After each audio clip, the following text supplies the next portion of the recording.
আসসালামু আলাইকুম। প্রিয় দর্শক, সকালে আমি বলেছিলাম যে ডাকসু নির্বাচনের যে ফলাফলটা হলো সেটার কিছু কারণ আমি ব্যাখ্যা করব। আসলে অনেকগুলো কারণ আছে যে শিবিরের এই ভূমিধস জয় অথবা অতি আত্মবিশ্বাসী ছাত্রদলের যে ধরাশায়ী হওয়া, এর কারণগুলি একাধিক কারণ আছে। আমি আজকে একটা কারণ নিয়ে কথা বলবো, কারণ যে কারণটা নিয়ে কথা বলবো এর সঙ্গে আমাদের জাতীয় রাজনীতিরও একটা সম্পর্ক আছে। আমি প্রথমে বলে নিই, আমার বিবেচনায়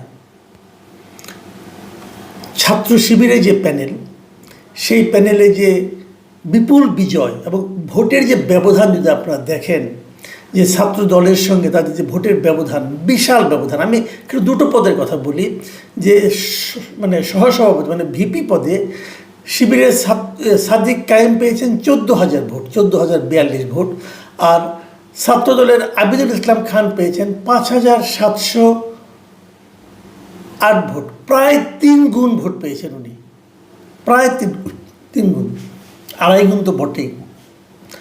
আর সাধারণ সম্পাদক পদে শিবিরের এস.এম. ফরহাদ পেয়েছেন 10,794 ভোট, আর ছাত্রদলের শেখ তানভীর বাড়ি হামিম পেয়েছেন 5,283 ভোট, মানে অর্ধেকের মতো, অর্ধেকের চেয়েও কম ভোট পেয়েছেন উনি। তো এই যে বিশাল ব্যবধান, এই ব্যবধানটা হলো কী করে? ছাত্র শিবির কি এর মধ্যে এত স্ট্রং হয়ে গেল? কীভাবে সম্ভব? আসলে যে ঘটনাটা ঘটেছে এর পেছনে মূলত কারণ, আমি একটা কারণের কথা বলবো আজকে। এই কারণটা হচ্ছে জাতীয় রাজনীতি।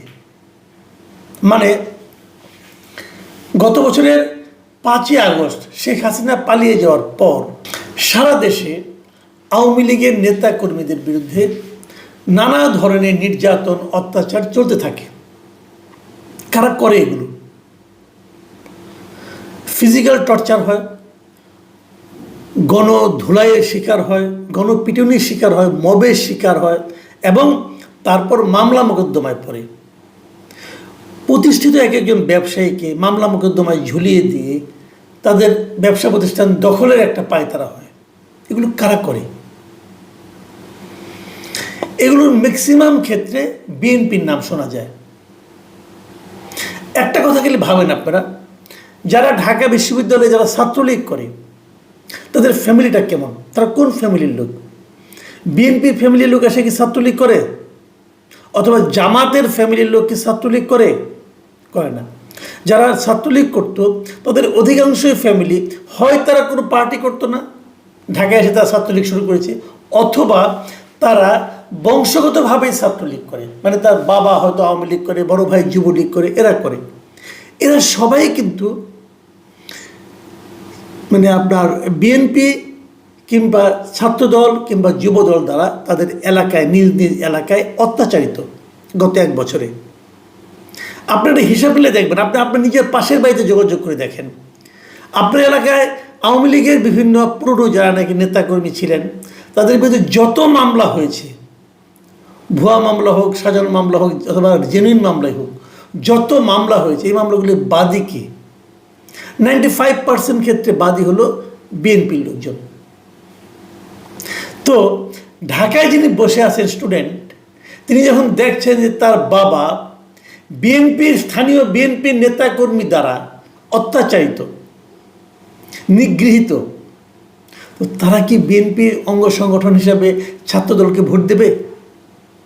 দেবে না। এটাই ঘটেছে ঢাকার ডাকসুর এই নির্বাচনে। ডাকসু নির্বাচনে ছাত্রদলের সমস্ত ভোট ছাত্র শিবির পেয়েছে, একমাত্র জগন্নাথ হল ছাড়া। জগন্নাথ হল হিন্দু অধ্যুষিত হল, সেই হলের যারা আছেন তারা ছাত্র শিবিরকে শেষ মুহূর্ত পর্যন্ত বিশ্বাস করেননি এবং ভোট দেননি। সেটার পেছনে আরেকটা কারণ আছে, সেটা আমি আরেকদিন বলবো। তো এখন এই যে ছাত্র লীগের ভোটগুলো ছাত্র দলে না যে শিবিরে গেল, এই হিসাবটা কিন্তু ছাত্র দল কিংবা তাদের যে মাদার অর্গানাইজেশন বিএনপি তারাও করতে পারে নাই। আমি আপনাকে একটা ছোট্ট উদাহরণ দিয়ে বলি, যে রোকেয়া হল মেয়েদের হলগুলোতে ছাত্র শিবির জিতবে এটা কিন্তু কেউ চিন্তাও করেনি। তারা জিতলো কেন? ওই কারণে মেয়েদের হলগুলিতে ছাত্রলীগে যারা ছিল তারা সবাই ছাত্র শিবিরকে ভোট দিয়েছে। এইভাবেই কিন্তু ভোটের পার্থক্যটা গড়ে উঠেছে। আমি এখানে আরেকটা কথা বলি যে এই যে মানে জামাতের যে ভূমিকাটা, জামাতের সঙ্গে যে আওয়ামী লীগের যে একটা প্রেম, আমার অনেকেই বলেছেন যে বিভিন্ন প্রত্যন্ত এলাকায় জামাতের ভূমিকা ছিল আওয়ামী লীগের প্রতি এক ধরনের ইতিবাচক। তারা মুখে যাই বলুক না কেন, যখন আওয়ামী লীগের একজন লিডার দৌড়ের উপরে থাকছে তখন তার ব্যবসা প্রতিষ্ঠানটাকে স্থানীয় জামাতের লোকজন কিন্তু রক্ষা করার চেষ্টা করেছে। এই তথ্য আমি অনেকের কাছ থেকে পেয়েছি, আপনারা খোঁজ করলে দেখতে পারবেন। আর এটা ছিল জামাতের একটা টেকনিক, তারা সারা দেশে মুখে ঢাকায় তারা মুখে বিভিন্ন সময় আওয়ামী লীগকে নিষিদ্ধ করার জন্য আওয়ামী লীগ বিরোধী কথাবার্তা বলবে, কিন্তু মাঠ পর্যায়ে তারা আওয়ামী লীগকে এক ধরনের সাপোর্ট দিয়ে গিয়েছে। কেন? আওয়ামী লীগের সমর্থনটা তাদের দিকে আনার জন্য। এই জিনিসটা কিন্তু দেখেন আজকেই এই ডাকসু নির্বাচনের পরে আওয়ামী লীগ বিএনপির একজন শীর্ষস্থানীয় নেতা মির্জা আব্বাস ব্যাপারটা বুঝতে পেরেছেন বলে মনে হলো আমার কাছে। উনি কিন্তু মানে খুব সরল ভাষায় কিছু কথাবার্তা বলেছেন এবং উনি বলেছেন যে এই আওয়ামী লীগের সঙ্গে আঁতাত করে এই শিবির ডাকসু নির্বাচনে জয় পেয়েছে। এটা হলো ওনার অভিযোগ।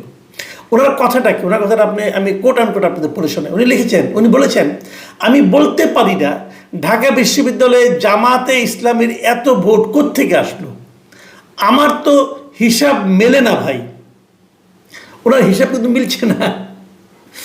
কেন মিলছে না? কারণ ওনারা সরল বিশ্বাসে রাজনীতি করতে আসছেন।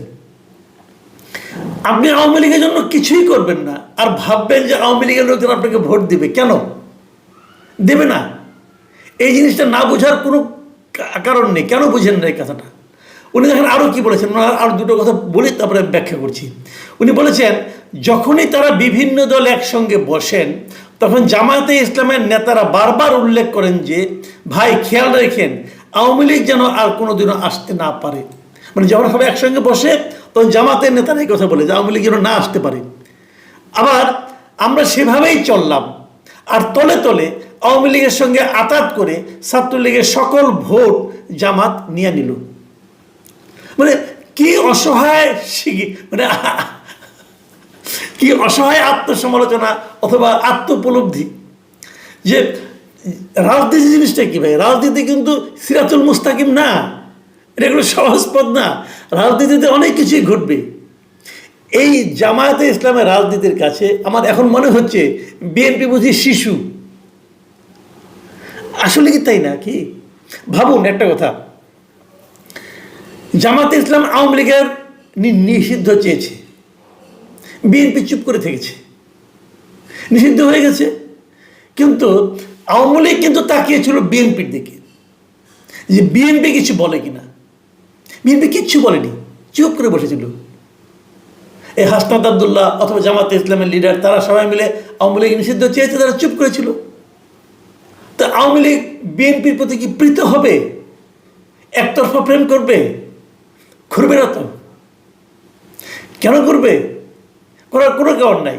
আবার মাঠ পর্যায়ে বিএনপির লোকজনই তাদেরকে দৌড়াচ্ছে, তাদের বিরুদ্ধে মামলা করছে, মিথ্যা মামলা করছে। এক মামলায় 50 জন, 60 জন, 100 জনকে আসামি করছে। কে করছে? বিএনপির লোকজন করছে। তারপরেও কি বিএনপিকে ভালোবাসবে আওয়ামী লীগ? কীভাবে ভালোবাসবে? দেখুন বিএনপির ভুলগুলি কোথায়। আর একটা কথা আমি বলি আপনাদেরকে, কয়েকদিন আগে আপনারা দেখলেন মুক্তিযোদ্ধারা একটা গোল টেবিল বৈঠক করলো। সেই বৈঠকে জামাতের লোকজন কিন্তু সে নিজের পরিচয় জামাত দিয়েছে। জামাত বলেছে যে উনি ব্যক্তিগতভাবে গিয়েছেন, আমার হয়ে যাননি। ভাই জামাত একটা ক্যাডার ভিত্তিক দল, তারা না পাঠালে সে যাইতো। জামাতের লোকজন অ্যাটাক করলো, মব করলো, করে তাদের অ্যারেস্ট করে নিয়ে গেলো। কাদের নিয়ে গেলো? মুক্তিযোদ্ধাদের নিয়ে গেলো। তাদের পক্ষে বিএনপি একটা শব্দ বন্ধ উচ্চারণ করলো না।